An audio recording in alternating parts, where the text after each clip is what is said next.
Yo,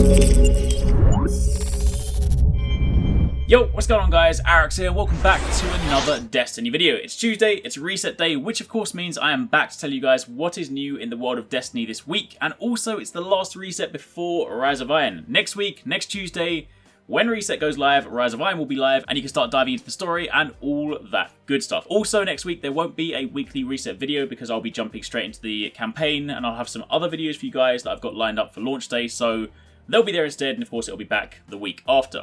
Also, while I'm here, there was a note that went out last night on Twitter from, I believe it was released accidentally, but it was from a Bungie employee, and it seems like private matches may actually be going live today. Now, they're not live right now. If they were, they would be right here. So I can only imagine they're going to be live maybe this evening, kind of like how Iron Banner and Trials of Osiris typically goes live at 10 AM Bungie time, 6 PM our time. And most likely the reason for that is because there's also the first MLG Destiny event today over in Columbus, so it's probably going to kind of coincide with that. So if you guys do jump on this evening, check around the usual Iron Banner time, and private matches may well be active. Of course, it hasn't been confirmed by Bungie, so it could well be false, and if that does transpire to be the case, then never mind, we get them next week. But if it is true, then starting today, you can mess around in private matches. Anyway, you guys are here for the reset, and things are a little bit different this week, so let's get started. Of course, if you do enjoy this, like would be super appreciated. Comment down below. Let me know your thoughts, but kicking things off with your Nightfall. This week it is the Dust Palace Strike. You have Void Burn, where void damage from any source is greatly increased. You have Brawler, where Guardian melee damage is greatly increased. Grounded, where players take more damage whilst airborne. And Trickle, where recharge of abilities is significantly reduced. So, same rules as always. Void Burn will make it quicker, but also there are certain things you're going to want to watch out for, especially in that final boss fight. So generally take your time and you will be good. Of course, on top of that, if you guys need any more legendary marks, make sure you are as close to, if not capped, before Rise of Iron, just in case there's any vendor stuff you want to buy. So make sure you do at least 3 Vanguard Heroic Strikes. The first 3 give you 10 legendary marks each. That's a total of 30. And of course, if you're still missing some, you can go through and do the daily missions and whatnot. So yeah, try and stock up on those Vanguard mocks. Now, as for your raid challenge this week, something slightly different. This week, all 3 challenge modes are active. Seems like Bungie want to give us like one last attempt to try and sort of like push your light up to 335 if you're not quite there. So this week, War Priest, Golgoth, and Arekkz challenge modes are all active. So that means much more loot throughout the board. It also means if there are any of the kind of moments of triumph that you haven't yet done, then you can try and tick that off. And of course, also just a chance to get some more 335 gear. So I'm definitely going to be running that this week in preparation for next week. So definitely take advantage of that while you can.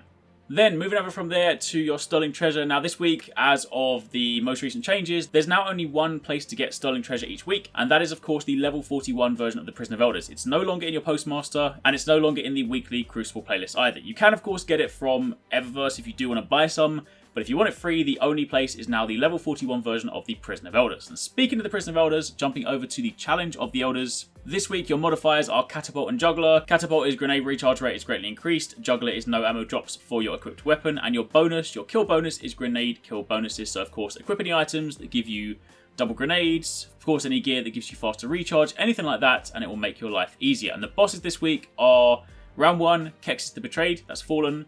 Round 2, the Seditious Mind, that is Vex. And round 3, Norask, the Servant of Oryx, that is Cabal. So, those are the activities. Then jumping over to the tower, speaking to Lord Shaxx, these are of course your weekly Crucible bounties. Again, completing the first 5 will complete the 6th.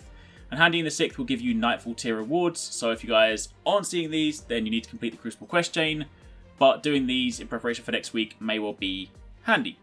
Moving over to the Reef, of course, if you guys do still use these, then these are your weekly taken bounties from Petrovenge. And jumping over to the House of Judgment side of things, Arekkz, of course, has these. So again, consider grabbing those if you're jumping into the Prison of Elders. And also, as mentioned last week, if you're low on strange coins, then make sure you farm that level 28 version of the Prison of Elders. That's what I've been doing this week. So finally, it wouldn't be a weekly reset without a tier 3 Court of Oryx boss. However, this week it is also different. All 3 bosses are rotating. So much like the raid, getting all 3 challenge modes, tier 3 Court of Oryx boss has all 3 bosses as well. So if you guys go there and you need one in particular, just put in a coin. If it's not the one you want, die, restart, put another one in, and of course you will then be able to rotate through. So basically this is the last week to do your moments of triumph. So Bungie are basically being super generous to try and give us as much opportunity as possible. So if there's anything you haven't done, this is the time to do it. But that is pretty much it. That is your weekly reset this week. And of course, as mentioned, next week it's Rise of Iron. So if there's anything you haven't done,